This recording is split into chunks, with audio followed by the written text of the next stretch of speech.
Hello, Furkis. Today I'm joined by none other than Stjepan Tomić, the man behind Hanging Ponds. Hello, Stjepan. How are you? Hello, I'm great. Thank you for having me. So let's go to the basics. When and why did you start playing chess, and what was your big inspiration to start your chess journey? That's a complicated question. I was living in Poland at the time and I was doing my master's degree. So I was mainly focused on my college and work. Okay. I worked at the time as well. And in a street next to mine, there was a bar where people played chess every Sunday. And yeah, I knew the rules. I played online for about a year at that point. I played on a website called ChessCube, which doesn't exist anymore. Okay. Yeah, no, that was back then. That was 2015. Okay. And after a few weeks, I got hooked and I asked the people if you can play a tournament somewhere. And they told me that there was a rapid tournament in some mall in Krakow, and I went there. I faked that I have a Polish chess ID or whatever, and I played. And yeah, after that, I came back to Croatia and tried to find a chess club. Found the chess club. There were people playing Blitz inside. I met my former coach and friend Mate Blažeka, who's a FIDE master, who also Okay. plays the Slovenian league and Croatian league, so you may know him. And we became friends. And a couple of months later, he asked me if I wanted to play the finals of the Croatian Cup, which is Oh, over the board chess, and I've yes, never I saw played. you played it this year as well. So it is a Yeah, big tournament, right? it's other than the Croatian League, it's the biggest event in Croatia. Every biggest team plays. There are foreign grandmasters. Ivan Šarić plays, and Oh, Vasily Ivanchuk played. Cheparinov played. Many strong players, and I was unrated, 1600. I had one draw out of six games, although, well, yeah, pretty okay for like non-rated player who this is yeah, but first tournament for you, right? Like, I was up a night one game and I should have won, but I blundered mate, and I cried after okay. that game. Yeah, and Yeah, it's then I painful was when you hooked. lose. Yes. Yeah, Okay. after I And came, yes. yeah, when I came back home from that tournament, uh, I was applying for a PhD in Scotland. I finished medieval archaeology and I found a mentor and everything. And I was sitting in my office thinking, do I want to play chess or do I want to do archaeology? And I just decided to play chess, and that was it. And that's when you decided to have a YouTube channel, or because you Well, need like cash, you can't just decide to play chess forever without a work, right? yeah, true. I mean, if you're going to play chess, you're going to need 2 weeks off every month, which you cannot do if you have a job. Yes, of And course. you also need money because each tournament is Yes, traveling, hotel, a lot of it's on expenses. average it's 500-600 euro. So Yes. yeah. So you were still you were working when you decided to travel and join chess tournaments, or you started hanging pawns and you proceed your career as a YouTuber. Or So so the process went like this. I had a job at the time, that was 2016, and I've decided to come up with a way to live and play chess without having a job. And I came up with the idea of a YouTube channel. And then it took me a year and a half, about a year and a half, to uh, figure everything out, do my statistical analysis, do the projections, and I okay. tried to be very detailed about it. And I came up with a figure that told me that it should work. So when I was ready, I started. But yeah, I was still working until late in 2019 or middle of 2019, something like that. So you were training chess like only afternoons and weekends, or you Well, were on vacation sometimes? I mean, no. So when I started the channel, that was the beginning of 2018. I basically had three things to do. One of them was do my actual job, and I was working two jobs at the time. okay. Then do stuff for the YouTube channel, and I was recording every day, and then do chess. But I didn't have much time, and I didn't play many tournaments, nor did I train a lot. because I mean, there are so many hours in the day, but I would do anything I could, whenever I could. And what was your rating like at the beginning of YouTube or in 2019? And as you are telling, When I started the channel, the rating was, I actually have it written down in the channel description, 17, okay, 1700, 17 something. okay, okay. And what is your favorite time control over the board and online? Because it is very different, of course. Uh, Over the board, I like classical chess, 90 plus 30. If Okay, I can get half an hour after move 40, that's great. That's what I prefer. So I can have okay, slow games. Online, I don't really have a favorite time control because I will normally play chess online just for fun. I don't yes, really logical. care. So I play 2+1 bullet for fun, and Okay, that's it. But when I want to have a relatively serious game, I play a 15-minute game on chess. yes, yes, I know that. And now I know you are a Karokan player, but you've been telling a lot on your channel that you are switching something in your prep. So I am very curious about what is your secret prep against 1e4. That will not be revealed. I'm sorry. Okay, logically. But you are still working on new repertoire, as I'm. Well, well, with white, I'm now playing e4, d4, and c4, and Okay, relatively successfully, uh, thankfully. So with white, I've stopped playing the London, and I'm playing all three main moves. And with black, if it's round one of a tournament, I'll just play the Caro-Kann. But okay, if it's a serious opponent and I have time to prepare, I have two openings ready against okay. e4. So you are unpredictable, like kinda wanted to be like. Um, Hopefully soon, yeah. yes, yes. And how do you prepare for an opponent? What is your like process of doing it? Doing this, of course. If you know what Uh, they play, it is easier. But how to find their games uh, if there is I nothing in the mean, database? I mean, if there is online nothing, chess. Do you look at some chess.com profiles, Lichess, something like that, or do you well, like go through your stuff and choose what to play? if people have public chess.com accounts, that's great. Normally they don't. Yes, If logically. they don't have games in ChessBase or on Chess Tempo, then you basically don't know what they play. If I'm facing an opponent and I have no idea what they are going to play, then I'm going to try something flexible. Like the last time I played a guy who had no games online, I played d4, knight f3, g3. I just wanted to Okay. get a normal game, either a Catalan or it ended up being a Stonewall Dutch. So I'm going to do Okay. something flexible. And with black, if I have no idea what they play, I'll just play the Caro-Kann because Yes, very you know little it can the surprise me. best. Yes. And through your career, what was your biggest overboard accomplishment? Like some win over, I don't know, some title players. And but I remember you drew a GM last summer in Barcelona, if Yeah, I'm remembering it correctly. So yeah. was that the peak win of your career, or is there something else? Well, that game against David Alberto was a part of a very bad tournament. So it was round one Yes, in I remember Barcelona. that. Yes.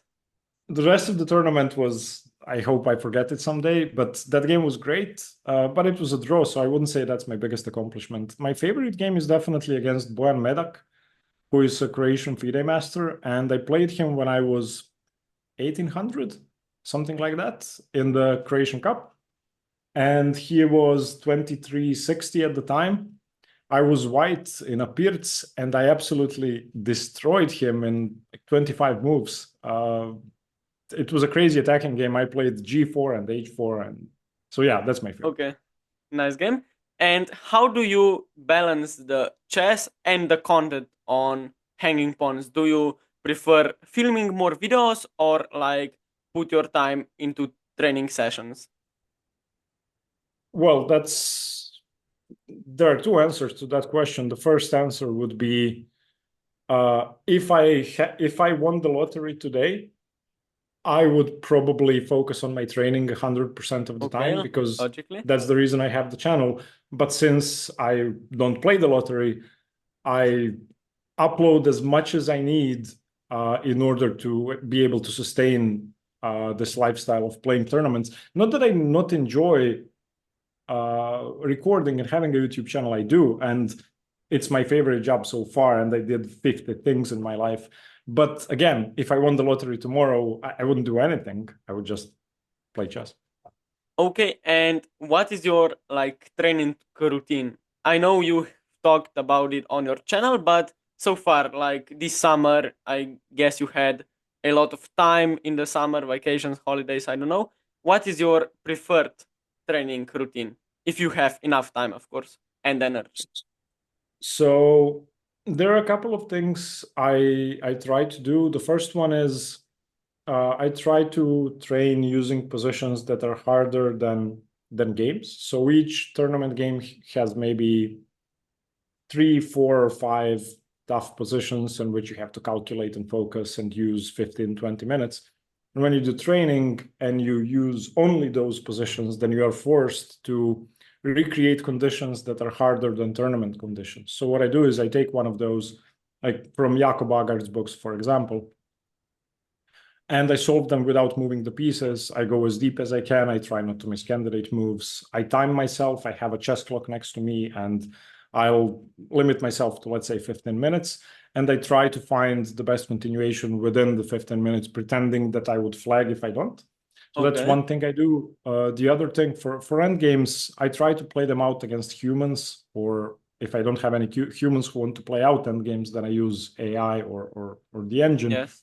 Okay. I think learning end games from books is not useful at all. You need to play them out to get a feeling for what needs to be done. Yes, well, only theoretical endgames in books can be covered, right? So Yeah, practical but tough endgames are hard to cover in books, yeah.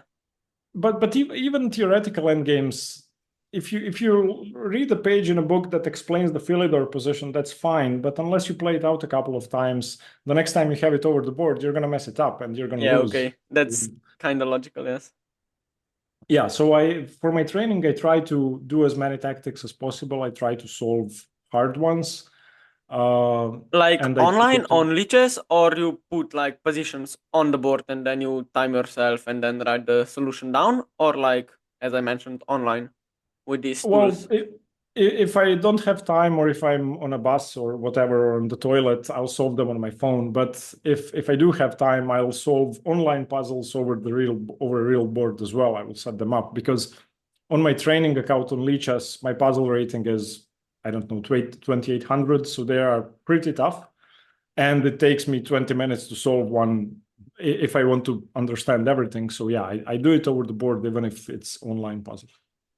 Okay, and I know your peak rating is about 2050, but now you Mhm. reached like a chess plateau, like you aren't like getting rating points as much Mhm. as you used to, and I'm just wondering if you don't play as much tournaments or your skills aren't just improving as much as they did, or like I know you don't know what the problem is, you would fix it, but I mean objectively, what do you think it's the matter? Uh, Like I'm sure it has to be many factors. Again, as you said, if I knew them, I would easily fix them. I don't know them. Part of the problem is that I really had no time for chess in the last year and a half, and I maybe played, I think I played less than 10 tournaments. okay. I definitely played less than 10 tournaments. So that's a part of the problem. I'm not saying that if I had played 50 tournaments, I would have crossed 2100 Yes, or but anything. you can't gain a lot of elo if you don't Yeah. play them.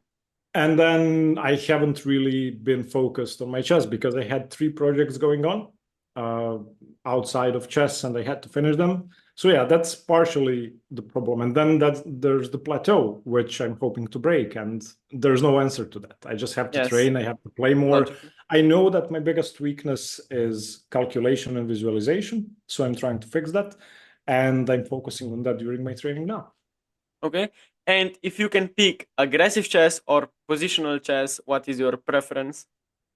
Definitely positional chess. I mean, that game against David Alberto is a good example. It was a slow position, apart from like 5 moves in the middle game, and I don't think he managed to outplay me. In fact, he was let's say, +2, and I outplayed him when it was a slow position. So I think I'm capable to play well against much stronger opponents in slower positional types of positions.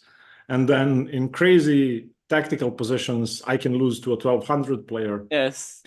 So yeah, I definitely prefer positional chess, but since uh, attacking positions are my weak point, and also positions in which someone's attacking me, I'm focusing on that during training.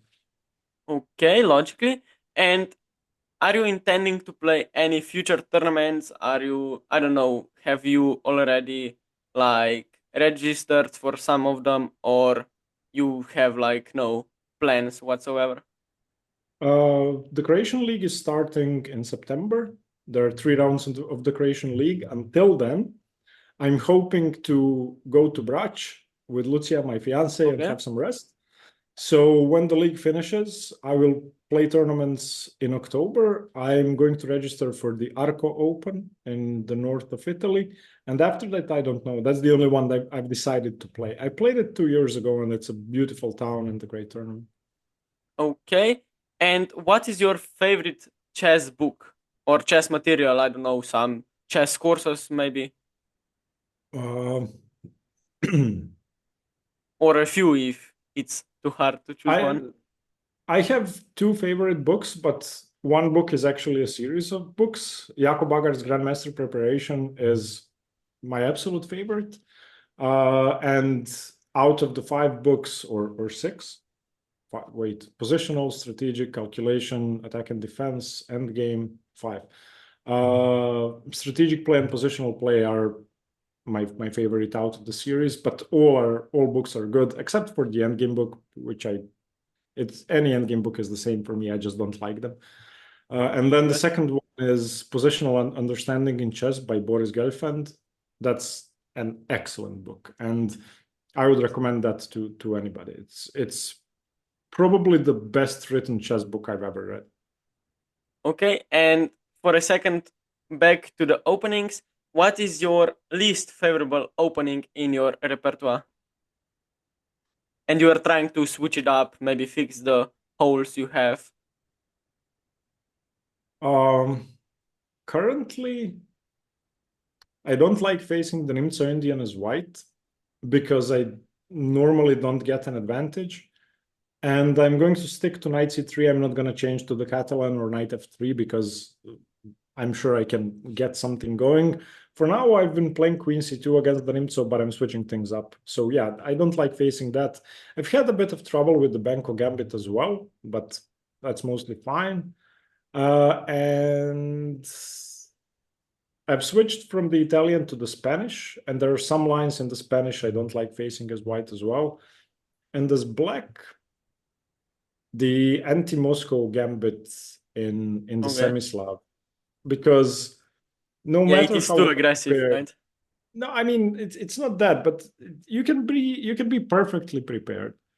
It doesn't matter. You can lose in a single move because your opponent makes a bad move and you don't know what to do, or you just make a bad. So I don't Okay. like positions which can be decided in a single move. I don't like. Yes, I agree. I agree. And who do you think is the goat of chess? I never heard you speaking of it, talking. So that's my question Uh, now. Bobby Fischer, and there's no doubt about that, in my opinion. Okay, interesting. And so, one more question outside chess. What is your favorite hobby? Of course, it's not chess. Uh, I have two. I don't know what my favorite one is. I Okay. love rock climbing and I love Okay. cooking, and my spare time is divided between those two. Okay. So I was training climbing for like six years before I came Really to chess. nice. Yes, and so I prepared because I knew you were climbing. So what's your highest grade that you climbed? Seven. I did 1 7B, but Okay. that's Okay. I. As you may know, I burned my hand, so then I had Yes. a 4 months break. So now I'm Okay. back to like 6C, which Okay. is Yes, my highest is 7B plus. So Yeah, good. I But you trained when you were a kid. Kids yes, yes, are yes. It's lighter, and different. Yes, yeah, definitely. it's So do you prefer climbing boulders or like lead? boulders definitely. Yeah. Okay, okay. So you have 7B in boulder. Yeah, Oh, this is much one, much harder. This is much one. harder than lead. I am 7B plus in lead. So okay. Okay. And do you have any favorite streamer of chess or maybe something else that you watch? Something? Not really. I honestly I don't have time to watch streams, so I don't watch them. But will you like watch the World Chess Championship or will you like cover it on your channel or even the top tournaments of the top guys you just don't have time to watch them? No, I do, but I watch them for fun, and I think Okay. 100 different channels are covering the World Championship and the Yes, it's main definitely biggest event, so I don't really want to do that. definitely. People can watch the recaps wherever they want. Yes. I'll watch a game or two. I watched the candidates a few months Okay. ago in Toronto or wherever they were. That was Okay. interesting. So yeah, I'll watch it, but not in any way connected to the channel. I just watch it because I like Okay. chess. And are you interested in streaming yourself? I mean, maybe some commentary, maybe your over board games, or just playing. I don't know, online. Maybe some Q&As. I have streamed 10 or 20 times in the past, and I'll do that Okay. now and again. I cannot make it a regular thing because I cannot say I'm streaming every Tuesday if I'm playing two Yes. tournaments a month. So that just makes no Okay. sense. Logically, and now back outside of chess. Who is your favorite artist? My favorite artist. Wow. Uh, any art? Okay. I mean, like singing, singers. Singing? Yes, I thought about that. But if you like any other art, I mean, I don't. I have a favorite band. okay. My favorite band are the Ramones, and my favorite singer would have to be Luciano Pavarotti. But This that's is like Croatian guy, or no. Luciano Pavarotti was an Italian tenor. He okay, I died. have no idea. So, and what is your Yeah. favorite movie? The Lord of the Rings. Okay, can agree with that. And you love cooking, so what is your favorite food? Indian food generally, Okay, and I cannot choose my favorite dish. That's too hard. That okay, yes, I agree. And last but not least, what are your future goals on the channel and with your chess? so I've set a goal to cross 2100 this year, but I haven't played chess, so that's for Okay, 2025. And next year, I definitely will have more time for chess, and okay, then the great. end of this year too. So 2100 FIDE for 2025, and for the channel, I don't really have specific goals. I just want to Okay. make content that people enjoy. There are about 30 openings I'm missing in my playlists, so I'm going to finish them. And yeah, hopefully find something else fun to do for the channel. Okay, great. Then that sounds great. I will watch all of your videos, of course. And that's it for today. If you have something to add, maybe. No, I mean, thank you for the interview. Good Yeah, luck with thank your you own for being channel. here. Yes, thanks. Yeah, And guys, if you like the video, please consider subscribing. It would really help me out. And bye bye. bye.